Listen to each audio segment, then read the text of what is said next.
భాగ్యం ఏంటి అంటే మీనాక్షి ఏముంటుందంటే రెస్క్యూ ఆపరేషన్ కదా, మళ్ళీ నువ్వు వచ్చేదైనా మిస్టేక్ జరిగితే టోటల్ గా మిస్ఫైర్ అవుద్ది.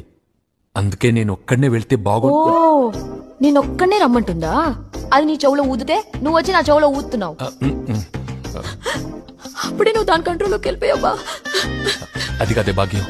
ఇప్పుడు దాకా దాంతో కులుకొచ్చి నా మీద చేస్తావేంటి? చెది నేనేం ఆ ఉద్దేశంతో వేయలేదులే. ఇంక నా మీద ఆ ఉద్దేశం. She's crazy. అక్కడ అఖిల, ఇక్కడ మనం గవర్నమెంట్ అందరం రిస్క్ లో పడ్డాం. She's crazy. బా ఇదేంటి కేజీని కాయగూరల మీదలాగా అరుతుంది? క్రేజీ అంటే కేజీ కాదే, చదువులేని ముద్ద. నువ్వు ఒక విచిత్రమైన మనిషి అని అర్థం. ఒక మనిషిని చంపేసి సిగ్గులే. సాలే చంపేసానటవేంటి? నేనేమన్నా కత్తితో పొడిసానా లేకపోతే బండరాయితో బాధానా? ఏదో ప్రేమగా పప్పనే ఒక ముద్ద తిను ఇలా తోసా. ఏదో ఇంటి బాల్కనీలో అందరు ఇక్కడికి వచ్చి వస్తారేంటండి? అటెలండి.